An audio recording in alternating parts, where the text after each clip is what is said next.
Энелер мээрим төгүлүп музыка болгон жерде күл өсөт дейт. Гүл. Анысы кандай кел. Табиат сиздин мээримге муктаж. Зимани будет десе күлүп атпайсыздарбы? Кайсы арыңа күлөсүң сен ошол сөздүн ар жагын, бер жагын, башка кырын түшүнөсүңбү? Эмне күлүп ал? Мен алкешчи айткан жокмун го, ак шакал деген жокмун, ак сакалды. Же көлдүн эли бандит деген жокмун, таластын эли эл эмес деген жокмун, нарындын эли койсуңар деген жокмун. Күлсөк ошого күлбөйбүзбү? Көкүрөгүңөр кыш болуп алган. Муздап калган. Эмнеге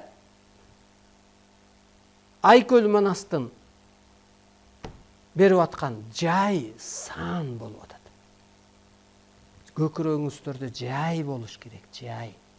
Жайына коюп келдиңби дейт го адамды. Жанагы көрдү жай деп коет кыргызча. Жайына койдуңарбы дейт. Жайына жашырып келдик деп коет. Жан дүйнөң жай алдыбы деп коет. Келиңиздер ошо кыштан чыгалы. Кырс мүнөстөн көрө албас могу бир бокочо уудан чыгалы. Сен нурдан жаралып денеңди уулантып алгансың. Ошон үчүн оору суркоо пайда болуп атат. Сен нурдансаң уу өзүнөн өзү кетет. Көкүрөгүңдөгү кышты жой. Көкүрөгүңдөгү кышты жойсоң анан улуу рахат келет. Улуу психология жайгашат. А көкүрөктө кырс, көкүрөктө кыш болсо, эмоция болсо, жан дүйнөң пас болсо, жанагындай жасалма бата чыгарсаң, пендечиликке түшүп алсаң, элди бурмаласаң, жана диндегилерге окшоп. Ой, ааламдын аасын билет бекен алар? Ааламдын аасын да билбейт. Өткөндө айттык го Алланы алар материя дей берет экен деп, мыначы материя дей берген. Кудай деген бир аксакал асманда отурат дей берген. Ал материя эмес, ал энергия деген. Эм далилин таап берсин. Мына ошо сыяктуу жалганды мына ошентип чыныгы күч, чындыкка айлантат. Мына эртең жаныңыз бул жерде мынтип берилет. Сен бул дүйнөдө кызмат кылууга, жан дүйнөңдү өстүрүүгө, анан ааламдан барып орун алууга, аяктан да кызмат кылууга милдеттүүсүң. Жайсаң атадан жай.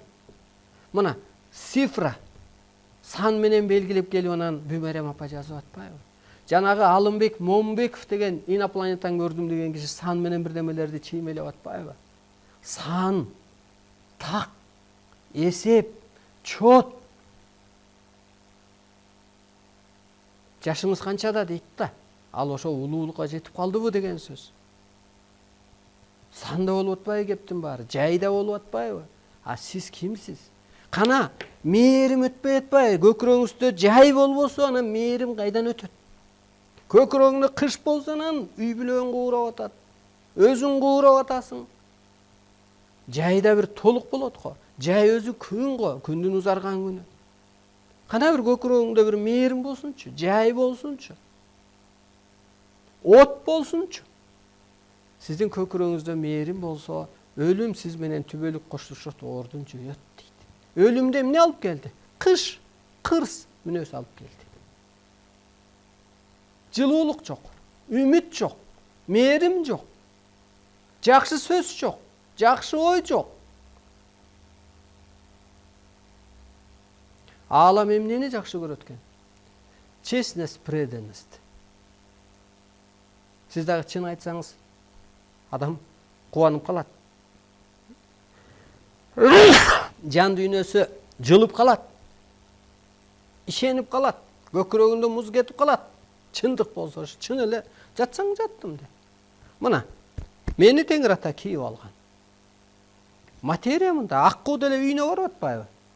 Мен да материямын, үйгө барып түнөйм. Мочого барып кичине жуунам. Бирөө менен жакшы сөз сүйлөшөм. Бирөөгө мээрим төгөм. Бул күнөө эмес. Мен материяны да сактап турушум керек. Кичине тамак ичем. Кичине кийим кием. А эң башкысы ичиндеги жан арбай чоң кызмат аткарыш керек. А сиздинки ал кызматты аткарган жок да. Ал бирөөтөлүк кубалап кетип атасыз. Косметологко бардыңыз. Сиздин жүзүңүз менен менин жүзүмдү салыштыралы. Менде нур, энергия болуп тургандыктан жүзүм нурлуу. Оюм улуу, ниетим ак. Мен эгер ак болбосом, ошо Аллах, Аалам мага ушул касиетин берет беле? Ишенимин берет беле? Мен өзүмдү өтө жакшы көрөм, себеби мен чоң иш кылып атам, куткарып атам.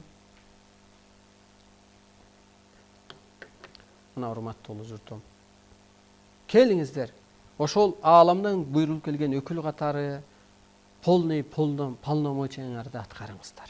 Жоопкермин деп, мен милдеткермин, мен бул дүйнөгө милдет менен келген турбаймынбы?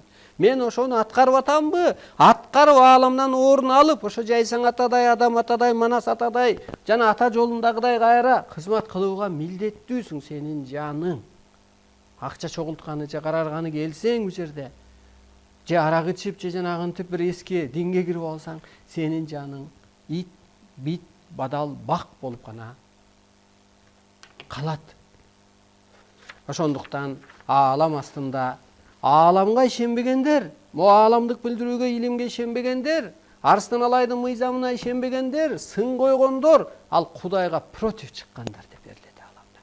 Аалам үчүн арам сасыксыңар дейт. Ошондуктан мен өз посол кызматымды аткарып атам. Менин айтканыма каршы чыккандар, көнбөгөндөр чын эле ааламга каршы чыккандар. Сулейман Султан деле башын алып койду го, өзүнө каршы чыккандардын баласын керек болсо. Анысы кандай аалам күчтөрү ушу чыныгы мыйзамга, улуулук мыйзамга каршы чыккан батыш элининби, могу пенделердинби башын алып коет, кырсыктатып коет. Бир 2 мүнөт убактыбыз калыптыр, бир 2 суроого жооп кылып коеюн. Жаңы Кудай Арстан Алай, сизге чексиз ыраазымын. Үй бүлөбүз, кошуналарыбыздын баары сизди көрөбүз, азаматсыз, сизди колдойбуз. Эми ушу мени колдогонуң, мени түшүнгөнүң эле ушу өзүңүздү түшүнгөнүңүз. Ушу сиздер өсүп кетиңизсеңиздер, Эне ата кубангандай мен да кубанам. Мен кубанганым аалам күчтөрүнүн кубанганы. Ата теги арбайыңыздарга ыраазы болуп жашаңыздар. Сизге Алла эч кандай тиешеси жок. Сенин бар жок экениңди да билбейт. Сени ата теги арбайың тейлейт. Бүгүнкү күнгө чейин оор кырсыктырып, кыйнап келсе дагы ыраазы бол. Сени өстүрүп келди, өйдөлөп келди. Ошо сиздердин өсүп алганыңарга дагы мен кубанычтамын. Журт атасы сиздин көчүрмөңүз болуп, сизге окшоп сүйлөп кызмат кылгым келет. Сизди пир тутам. Адамзат Арстан Алай деп пир тутат деп берилет. Адамзаттын пири Арстан Алай, адамзаттын жаны Арстан Алай, адамзаттын бышкан ашы Арстан Алай, адамзаттын алтын казынасы Арстан Алай. Анысы кандай ошол биз улуу кыргыз деп менин сүрөтүмдү коюп, ушу улуу сөздөр менен бир календарь окшогон плакат чыгарып койгонбуз. Ошону алып барып үйүңүздөргө илип бир энергиясы иштесин улуу сөздөрдүн. Китептерди алып барыңыздар, энергиясы иштесин. Улуулук сүйлөнүп турса үйүңүздөр, көкүрөңүздөр таза турат. Ыраазымын мен сизге. Сизди аябай сыйлайбыз. Дүйнө жүзүндө эмне болот? Баардык жактан табият кырсык болуп жатат. Эми аны айтып өттүк. Табият кырсык болуп кетпейт. Америкада вулкан жарылып, ал бул болуп деле кетпейт. Себеби жер энеде эч күнөө жок. Жер эне ак, жер эне адал. Жер энени мен сактап турам. Анын үстүндөгү адамдар ар тараптан кырсыгат. Жер эне ишарат кылып коет. Ошондуктан биринчи өсүңөр, өсүп алсаңар анан жер эне кырсыктабайт. Жер эне Кудайдын кабарчысы, аткаруучусу. Ошону эстен чыгарбаш керек. Сиздер өсөңөр эле жер эне өз ордунда калат. Атамбаев бул дөөлөр эл жөнүндө ойлонушабы, ушуларды соттоп коюңузчу. Атамбаев жакында өзүнө көр касаат, соттолот. Байлыгы, бийлиги болгон оокаты эл алдына тартылат. Азыркылардын духу жетпесе 2020-жылы кыргыздар, чыныгылар бийликке барганда буларды жөн эле баягы предатель да булар. Алып келип коет ошо ордуна. Ага чейин башыңыздарды оорутпаңыздар. Эң башкысы көкүрөңүздөрдө кыш кетип, жан дүйнөңүздөрдө жай байырласын. Ар жуманын 2-4 күнү түз эфирде жолукканча өзүңүздөр ак таныңыздар, дениңиздер сак саламатта болуңуздар.